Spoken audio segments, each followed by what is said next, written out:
Some of you may know that I'm currently studying for a degree, and my degree is in English literature and creative writing.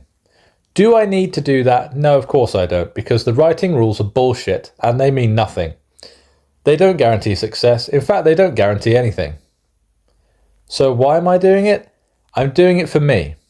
Partially because I never had the opportunity to go to university when I was a kid. I'm fortunate enough to be presented with that opportunity now, and I just want to be able to say I've got a degree in something that I love doing, reading and writing stories, but also to show other employers that, I can focus for 3 years in a row, because I've kind of lost that over the years. I'm 37 now, and it's just something that's always been on my radar.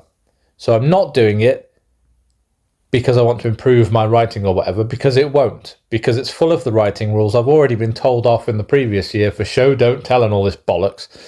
It's for me. But one of the books that I'm expected to read over the next academic year is this one, The Undertones of War. And I was intrigued by this. Last year, it was all garbage. It was all ancient this and Roman this, and I was sick of it. I had all that crap at school. I don't need it now. But this intrigued me because it was the autobiography of the author during the First World War, because he actually served in the First World War. And it tells his time of the period that he spent in the war. He didn't start in the war at the beginning. He came into it in 1916, so he spent 2 years or so in the war. And then the last 50 pages of the book are war poetry that he's written. The thing that made this difficult to read, besides obviously the subject matter, because war is never something fun to read about. It's a harrowing experience, whatever format of story or poetry you read. If it's to do with war, it's heartbreaking, it's crushing, it's harrowing. But it was written like a stereotypical thing. Like, the style it was written, people don't talk like that. I'm sorry. Even in the 1920s, when this was written, people didn't talk like that. Forthwiths and things like this. And it was written like it was a Jane Austen novel or a Shakespeare novel. It was very, very puffed out, very overly complex and technical sentence structures. There's no way people talk like that. I'm sorry. They just didn't talk like that.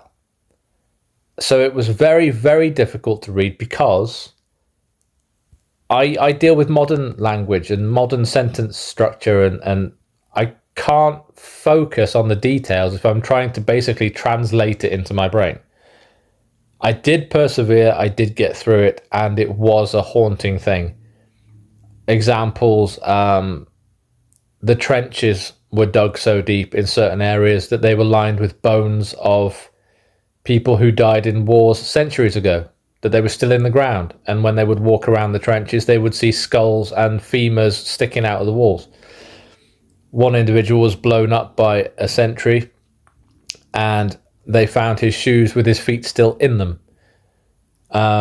Just things like, awful, terrible things. But it was the poetry that really evokes the emotion.